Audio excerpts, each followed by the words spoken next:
One of the questions I get a lot is how do you put all the funky mixed media stuff onto a scrapbook page and not have it be a big mess?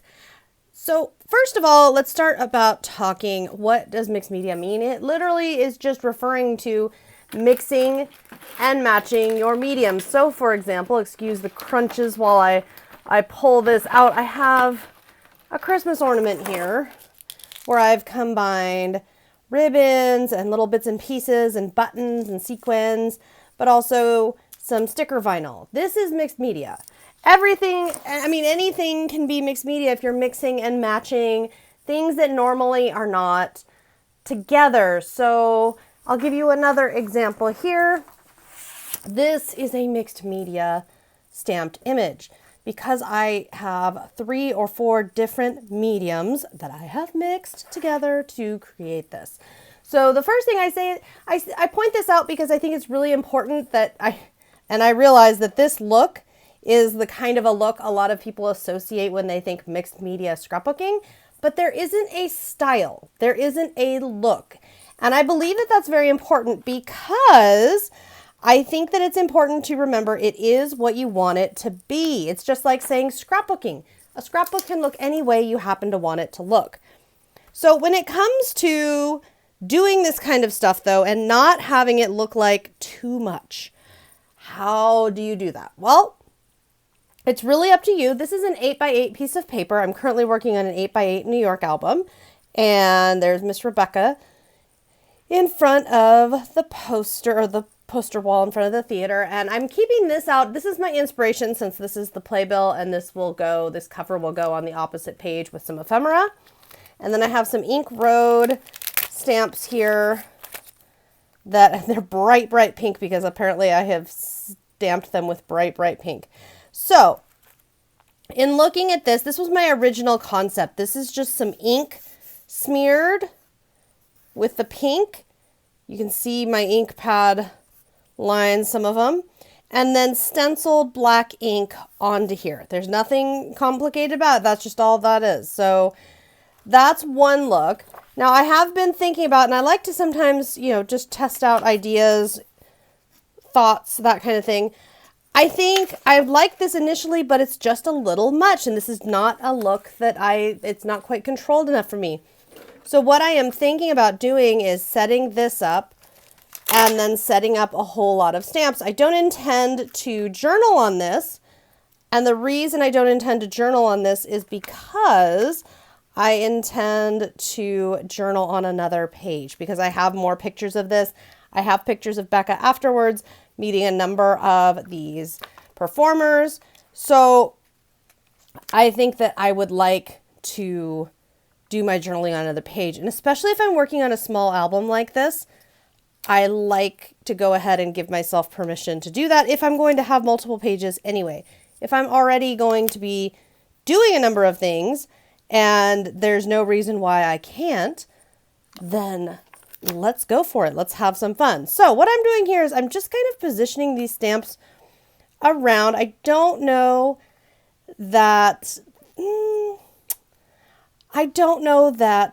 this is how I will have them.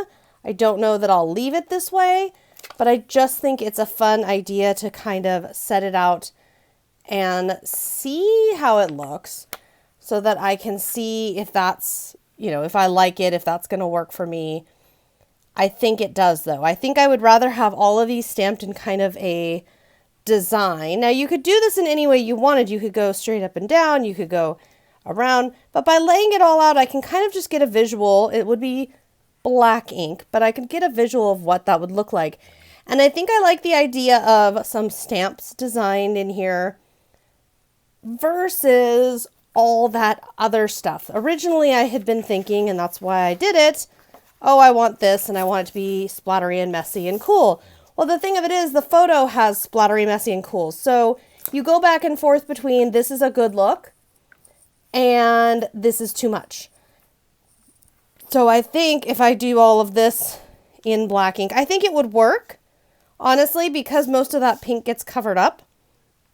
I think it would work, but I worried, would it be just a little bit too much? Would it be just a little more than I want for my page? Would it take things over just a little bit too much? Now, because of how those words are, I also thought about stamping on all different pieces of paper and then cutting it out kind of ransom style and sticking these all on.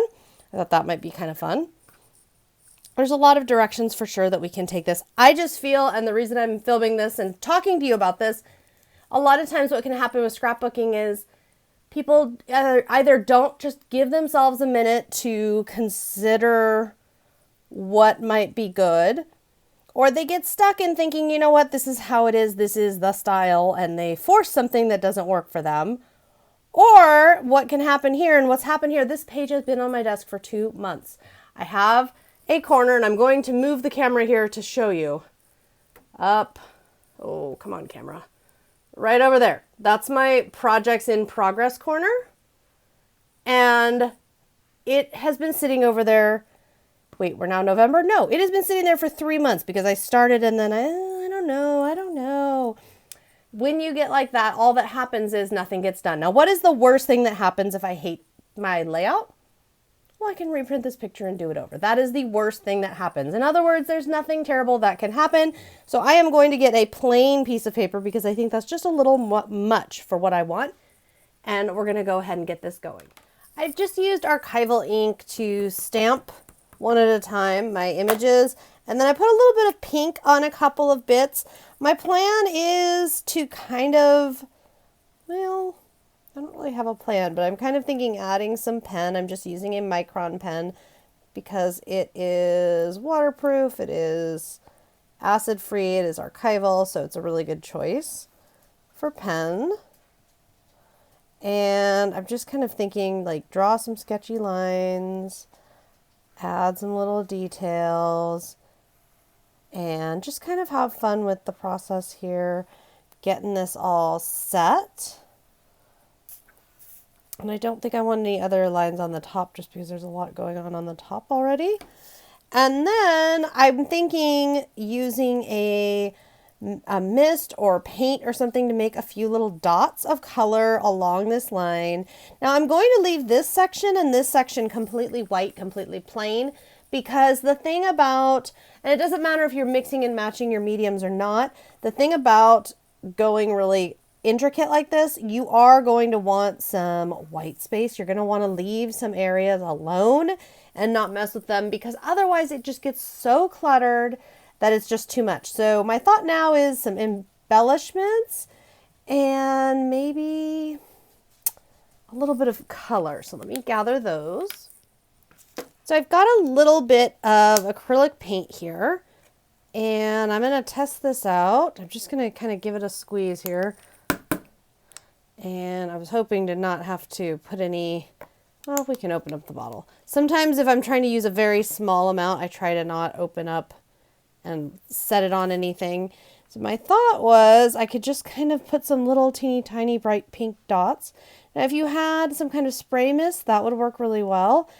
Basically, I want control. Not that I care, you know, the exact placement. It's not so much about that as it is just I don't want color all over the place here. I want to keep it fairly contained. So I'm just putting teensy tiny dots. Now you can obviously skip anything, go further. I like how this uses up a lot of word stamps because usually you'll pick out one or two off of a set or not use, like this set I have not only used, I think I've only used it once. In fact, when I was working on this, I didn't originally have, when I first started on this, I didn't even remember that I had this stamp set. And someone said, don't you have a Mean Girls stamp set? And I went and looked, and sure enough, yes, I do. Yes, I do have a Mean Girls stamp set. Yes, I will use that. That's perfection.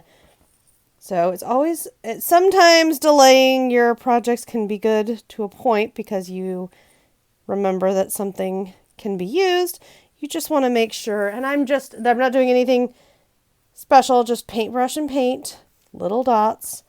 And really I'm just adding little dots because there is kind of a like, it reminds me of the scrapbooks of my childhood, just kind of a very imperfect, here we go, we're just making things and having fun kind of a vibe from the art on this musical. So I'm just kind of doing that. I'm going to go ahead and put that one away. And then I'm debating the dimensional embellishments. And the reason is when we get into an album like this, I only have, well, any album, you only have so much space.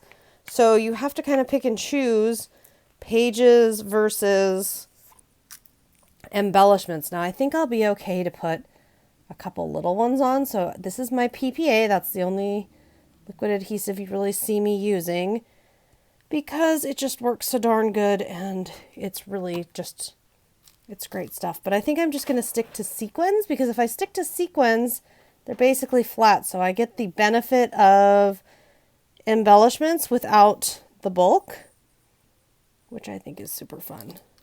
And I have a whole bunch of these there's little teeny tiny ones on my finger here, and I'm just setting them down. And it kind of goes with the little dot theme. Now this is a Jane Davenport pen. Basically, it's like a kind of like a watercolor pen. Because the paint worked so well, I'm not going to add any more of that. I think I'm just going to do that. And then I have some gold glitter glue, but I thought some gold glitter glue might be kind of nice just as a color variation. And there's some texture to it too since it's glitter.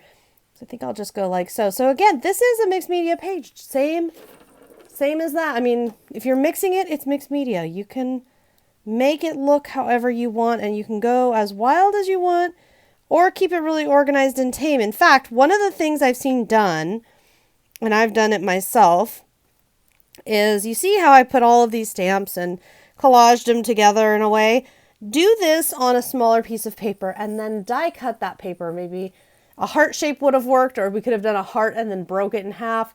You could have done a star, I mean, any shape you want, a circle, but creating an embellishment out of it so that even within the lines of, and actually I want to put all the way around the frame as well, even within the lines of what we're creating and that it's, you know, this funky collage, you can constrain it even more than just this is the area I'm working within.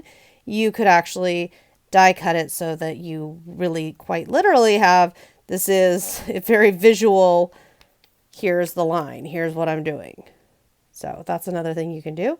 I'm having a lot of fun with this, and you're going to be seeing, I'm trying to get through several years of scrapbooking. I've really fallen behind in finding time to scrapbook the way that I like to scrapbook.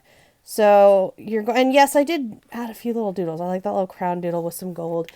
So you're going to be seeing more of these tutorial videos. So if you have scrapbooking questions that you want addressed, if you have anything that you'd like to see, feel free to let me know. If you want to see full albums, my plan is as I complete an album, I'll do a flip through and put it here on YouTube. But again, any requests, I'm happy to take them. I hope you have enjoyed this little video. I really love how this turned out. I'll see you next time.